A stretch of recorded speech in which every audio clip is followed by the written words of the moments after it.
এই পর্যন্ত জুলাই সনদ বলি বা জাতীয় সনদ বলি, এই বিষয়ে স্বাক্ষরিত হওয়ার জন্য সবচেয়ে বেশি আন্তরিকতা আমরা প্রদর্শন করেছি।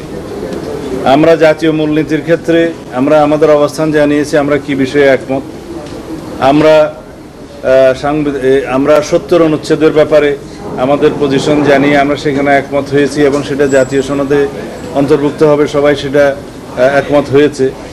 এবং এরপরে পার্লামেন্টের স্থায়ী কমিটিগুলোতে সভাপতিত্ব দেওয়ার ক্ষেত্রে বিরোধী দলের কাছে সভাপতিত্ব দেওয়ার ক্ষেত্রে আমরা তখন একমত হয়েছে 4টি গুরুত্বপূর্ণ কমিটি সহ। আর আসনের সংখ্যার অনুপাতে যা পাবে বিরোধী দল সেখানে হয়তো 1/3ও আসতে পারে, সেগুলোর বিষয়ে আমরা একমত হয়েছি। আমরা প্রধানমন্ত্রীর মেয়াদের ক্ষেত্রে যেটা জীবদ্দশায় বা সারা জীবনে কোনো ব্যক্তি 10 বছরের বেশি প্রধানমন্ত্রী আসনে বহাল থাকবেন না, সেই বিষয়ে আমরা একমত হয়েছি।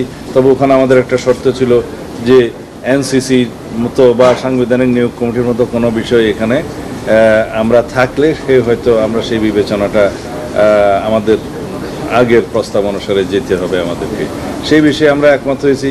রাষ্ট্রপতির নির্বাচনের ক্ষেত্রে আমরা গোপন ব্যালটের মাধ্যমে স্বাধীনভাবে এমপিরা ভোট দিতে পারবে, সেই বিষয়ে একমত হয়েছি। তো ঐক্যমত্য তো পোষণ হচ্ছে। এখন যদি জাতীয় ঐক্যমত্য কমিশনের সকল প্রস্তাবে যদি আমাদেরকে 100% একমত হতে বলে, তাহলে আলোচনার জন্য ডাকা হলো কেন?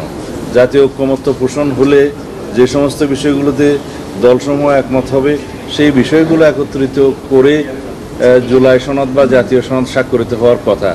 তা এখন এখানে যদি আমাদেরকে বাধ্য করা হয় যে এই সমস্ত বিষয়ে একমত হতেই হবে, সেটা তো সঠিক হলো না।